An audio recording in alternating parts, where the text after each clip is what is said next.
Good evening and welcome to the Tuesday night edition of Newsmax Prime. I'm J.D. Hayworth. Of prime interest tonight, talking Trump. As the real estate mogul turned presidential candidate continues to dominate the airwaves, many pundits assume the latest controversy concerning John McCain and Donald Trump would hurt the Donald in the polls. But the latest national poll shows exactly the opposite. Trump takes a commanding double-digit lead over Scott Walker and the rest of the Republican field in the new Washington Post ABC News poll taken over the weekend. For his part, the Donald held a rally in South Carolina earlier today. Miranda Kahn has more on that from our Newsmax Prime newsroom. Miranda? JD, Donald Trump covered a wide range of topics at the rally today in South Carolina. He reiterated campaign themes on China, Iran, and Mexico, while also speaking about what he called a lack of smart leadership in this country. He even responded to criticism he's received for remarks he's made, as well as addressing some disparaging comments by Senator Lindsey Graham aimed at him. And as usual, he did it with typical Trump flair. Nice. I'm trying to be nice. You know, I'm working hard to be nice. But every time I turn on, I have some guy that is hitting me, like, hard. Now, the reason they're hitting me, in all fairness, is when you register 0 in the poll, what the hell? They have nothing to lose, right? And we're told people began lining up hours before the event began. And like his event in Phoenix, there was an overflow crowd. As for media reaction, a local newspaper summed it up by saying Trump, quote, crass attitude resonates with disgruntled Sun City voters. JD, back to you. Sounds like a big time there in Bluffton, South Carolina. Miranda, we thank you for that report. And for more on the story, we're joined by John Zogby, the senior analyst for Zogby Analytics. John's also the author of First Global's Understanding, Managing, and Unleashing Our Millennial Generation. John, as always, thanks for your time here on Newsmax Prime. So, unpack this for us. According to this new poll, Trump has an even bigger lead, but again, with the controversy about John McCain, they said the final night of the polling, his numbers began to drop a little bit. Yeah, and drop even more than a little bit. That's one night of polling. Washington Post said it was statistically significant enough to suggest. I suppose that the controversy is hurting him. Next round of polling, you'll see him going down even more. Why is he leading? Well, obviously he is tapped into something. A lot of the anger, a lot of the rejectionism, that we have constantly been talking about. And it is also the fact that he is simply dominating the news. The other candidates are relegated to, if they're lucky, a one-word soundbite on the news, rejecting or opposing, but whatever it is, talking about Donald Trump. Well, it's interesting. We take a look at others in this race. Rick Perry, Marco Rubio have called on Trump to withdraw, and some other folks have said he has no place in the GOP. Is it possible that if he continues to be successful, he will have some sort of détente with the establishment? I think that's really very, very hard to do. I think that he's poisonous in many ways, and that while his views may have some legitimacy within the Republican base, it's the persona of Donald Trump, and it's also how he is discussing these issues that really make him toxic. And so it's hard to see a rapprochement or an effort to build bridges. Of course, I don't think that that's his MO anyway. I don't think that he knows how to build those kinds of political bridges. Frankly, if he doesn't win the nomination, the talk is that he, out of revenge, at the very least, may go third-party rogue.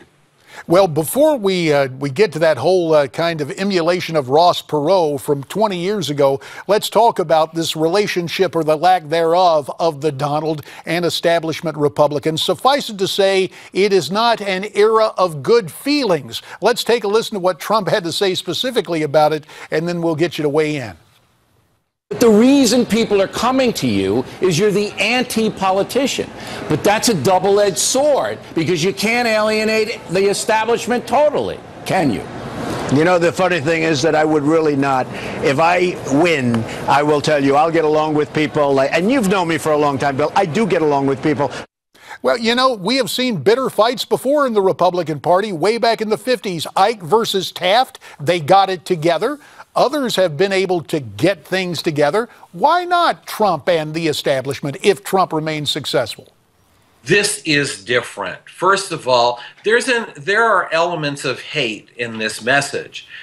There are also attacking Republican icons. You know, John McCain was in fact the standard bearer of the party in 2008. Plus, in addition to his own base, there is that whole John McCain hero thing, and which is totally legitimate. And Donald Trump attacked that. He's going for the jugular, going for the personal, going for actually a hate-oriented message. He's alienating. Now, I got to take issue with you, John. Hate-oriented or insistence on the rule of law and simply being very candid and unvarnished in his assessment of some other political types on the stage.